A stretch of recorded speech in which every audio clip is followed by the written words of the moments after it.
Mark, you ready? What's up? Yeah, we're so ready. I'm ready.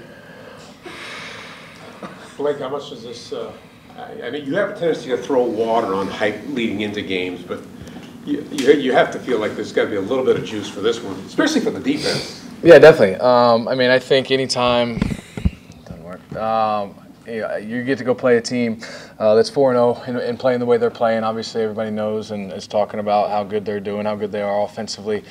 So, like you said, I know our defense is juiced up, and the same for us. You know, we want to make sure we're doing a good job. They're really good on third down, so we got to stay on the field and find a way to convert, move the chains, keep their offense off the field, and score points. With the explosive offense that they have, we're gonna have to put up points and play well as an offense and really as a team as a whole. What makes them so good on third down? Are they doing around well? They play sound football. They make you make a mistake. Kind of some of their stats are a little, I think, skewed because of the situations they've been in, and as far as teams being behind and throwing the ball all over the field and trying to catch up to them. But they've gotten some good stuff as far as turnovers and making you make mistakes.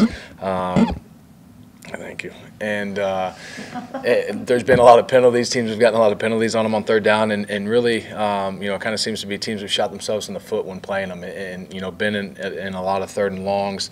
So we'll have to be sharp. We'll have to make sure we don't hurt ourselves. We'll have to make sure we're poised and handling a hostile environment. We all know how loud it's going to be. That place will be rocking, so it'll be fun and a challenge. What was it like? I'm assuming you watched a decent amount of the game Monday night. Was that your first time that you really had to really hone in on Mahomes and what he was like?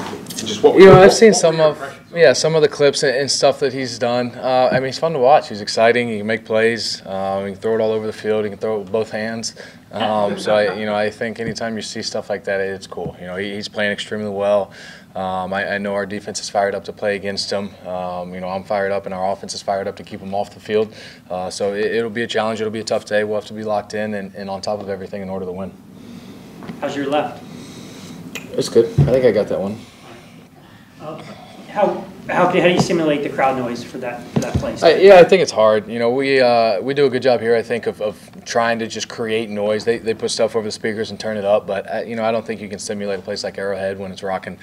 So I think everybody knows that and understands that. Look, it's going to be on another level when we're there playing. I think what's been good and started early is just stressing the communication and how important that's going to be. How relaying it inside out, making sure everybody gets it. Whether it's a check or an audible or just simple calls, making sure everybody's on the same page so we don't have any mishaps. For your last trip there, I think it was Nate's first game as the offensive coordinator. What do you remember about that? I remember we played pretty well and had a chance to win the game. I think we had 5 turnovers or something, and still had a chance. I think we had 500 yards of offense. So we were actually talking about that. We've seen some of that game. Haven't watched all of it yet, but watched a good amount of it. That was it was cool going back and looking at it and saying, just the difference in, that was kind of Nate just jerry-rigging the system as he was taking over mid-year, and how far it's come as a group and as an offense. A year and a half later or whatever. Where's been the most growth, I guess, in your guys' relationship from that point to now? I think just at that moment it was, trying to memorize plays and, what do we want to run against, and, to whereas now it's, I think everybody has an understanding of the playbook and the concepts that we're trying to get run and what we're trying to run it against and how it should look when it's run the right way. So I'd say that's probably the biggest difference is everybody knowing what, each play should look like, where it should go, who should be where. I think that allows us to, as an offense and as a group, keep each other accountable as far as where you're at and supposed to be doing the right thing and all that. You and Chad developed a pretty good relationship while you were here. You still talk to him quite often, and do you hope to see him? Yeah, I do. I talk to him probably every other week or so. Just say congrats on the win, good job, whatever. So I talked to him the other day. Said hey, good win on Monday night, and let's catch up before or after the game Sunday. So he's good. He's awesome. He's the perfect guy to be around a young quarterback. So I'm sure he's been good for Mahomes. Whether it's just coincidence or not, it's clear that when Leonard is not there, there's a tendency for Nate to call more passes on first down.